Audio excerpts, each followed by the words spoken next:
Hi, Christian Care Companion. Welcome to Dementia Caregiver Support for Christians, where we equip Bible-believing Christians to overcome the challenges of dementia today and tomorrow.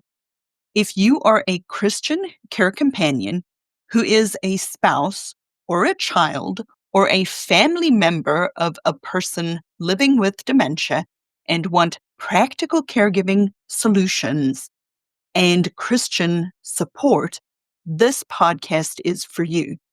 Here, we make caregiving easier by cutting out the stress and the overwhelm so common to caregiving. Today, you get a special glimpse into a live coaching session with a client of mine. Every now and then, I offer these one-on-one sessions to my community members in order for me to catch up and have my finger on the pulse of how they are coping with their dementia caregiving journey.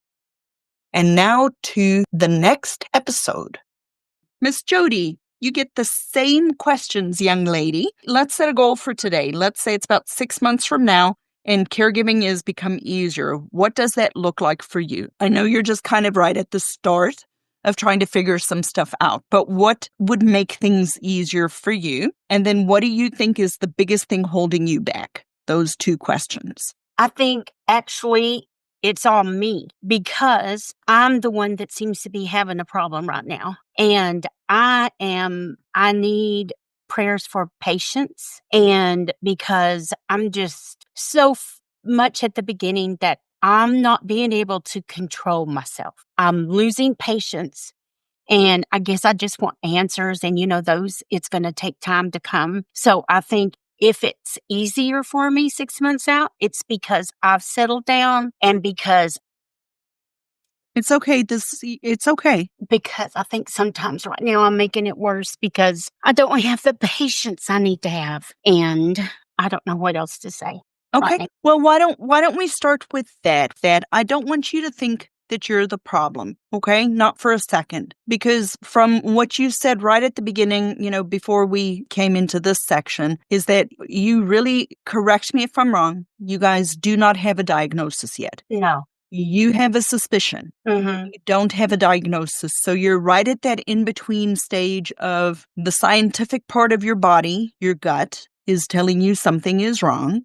Things are not the way it used to be, or something is changing. But getting the medical system and the tests and all of that to catch up to your awareness does take time. So what I'd like to propose that we talk about just a little bit so that you can either set your mind at ease or gain some perspective is that oftentimes when we have an awareness that things are changing, our gut is usually very accurate, okay? Mm-hmm. So having a diagnosis is a good thing to have, but I don't want us to wait on a diagnosis because that can take a long time, right? Yes.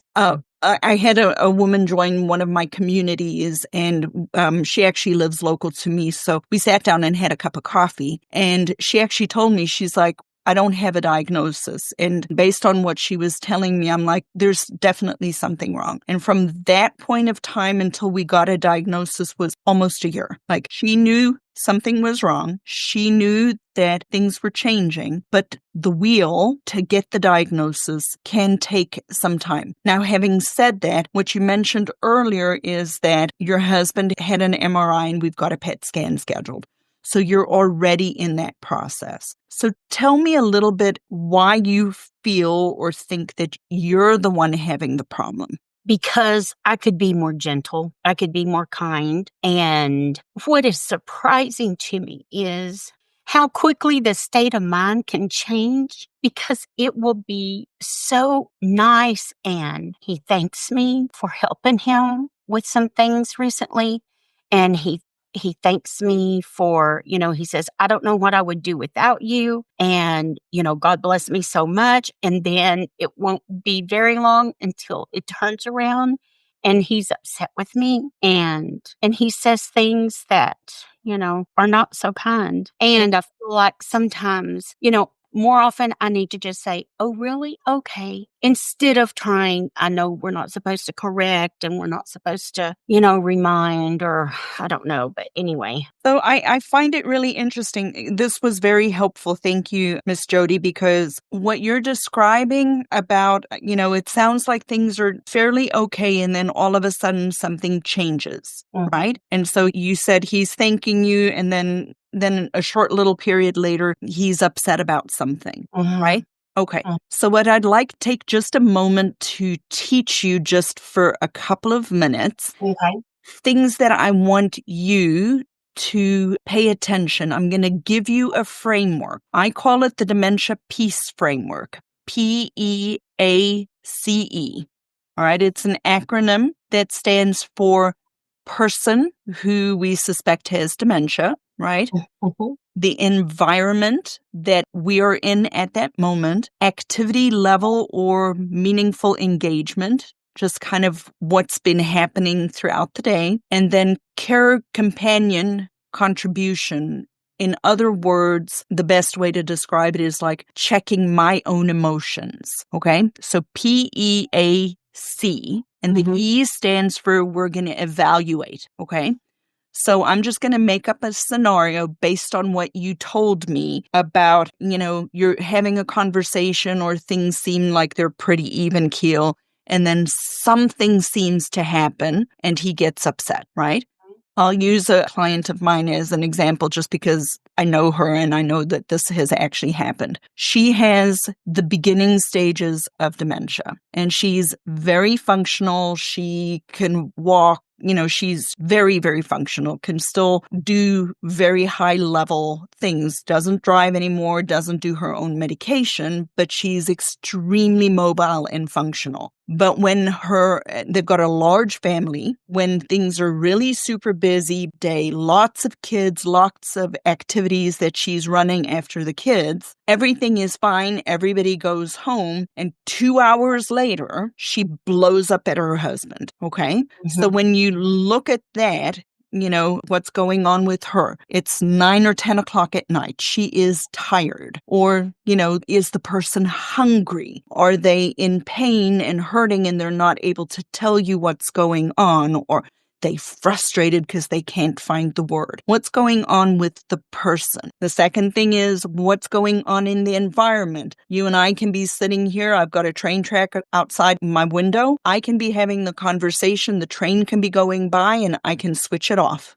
Mhm. I don't hear it, right? But maybe there's noise in the background, the TV's on, there's lots of talking. I have a client right now who cannot literally walk and have a conversation with his wife at the same time because it's too much for him, right? What's happened related to activities? Is he either way overstimulated or way understimulated? Is there too little going on or too much going on?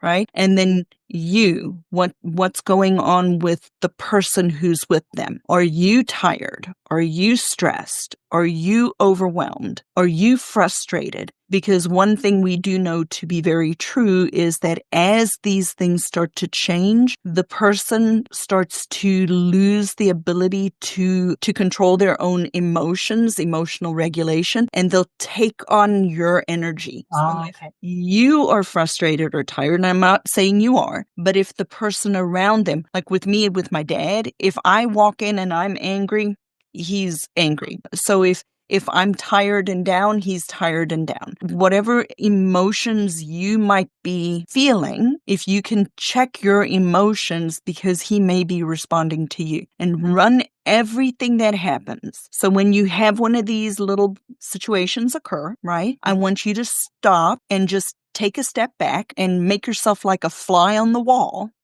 like a video camera, and run it through your brain like a video, like you're not in the movie yourself. Mhm. Look for those four things. Okay. That's the evaluate stage. And then start to look for the pattern. Okay. Okay. Mm. And I really, if you start to do that, it will make a difference. I guarantee. Mhm. Okay. And then the last thing I want to share with you, don't be so hard on yourself. You wouldn't be here if you didn't care, if you didn't want to do it differently. Be proud of yourself for being proactive to learn about whatever might possibly be happening, because that puts you so far ahead of the curve. So you need to be gracious to yourself. Okay. Okay? Uh-huh. I hope this was helpful, Miss Jodi. Yes, it was. Thank you. Good. If you haven't yet, on my website, there is a caregiver stress assessment that you can take. The website is Think Different Dementia, and then I think it's /DCA.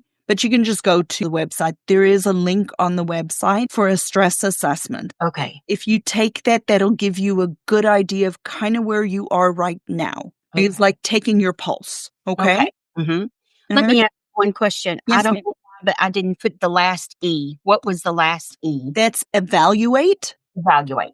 Gotcha. Evaluate and educate. So the educate part comes related to when you have other people that you may need to help teach, Okay. right?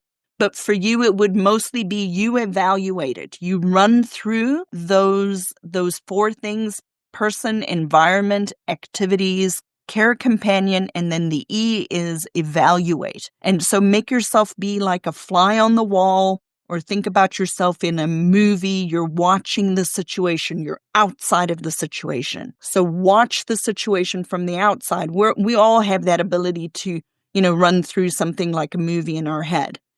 Do that and look for those 4 things and see what you think it might be. Was it me? I was stressed. He was sensing it. Was it 7:00 at night after we got up at 3 a.m. and he's tired? What are the factors? And pay attention for those, because they show patterns. There's a pattern behind it. All right. Okay? Awesome. Okay.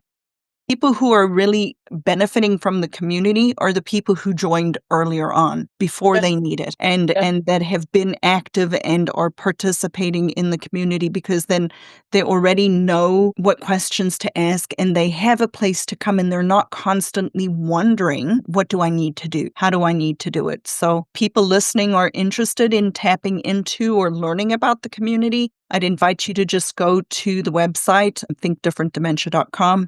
There's a link for you to schedule a 20-minute call. There's no pressure. I'll serve you regardless of whether you join the community or not. But it is a way for you to take this relationship a little deeper, a little bit more hands-on support, because really the research also shows it's longitudinal support over time. Absolutely. Yeah. For sure. I would highly recommend Lizette. She's awesome. Tracy, I appreciate that endorsement. You are welcome. Thank you, everybody, for listening today. And as I try to remember, I don't always remember. May the Lord bless you and keep you, and come back and listen some more. I'm hoping to do more of these coaching style episodes. So come back in and check us out. And thank you for being here today.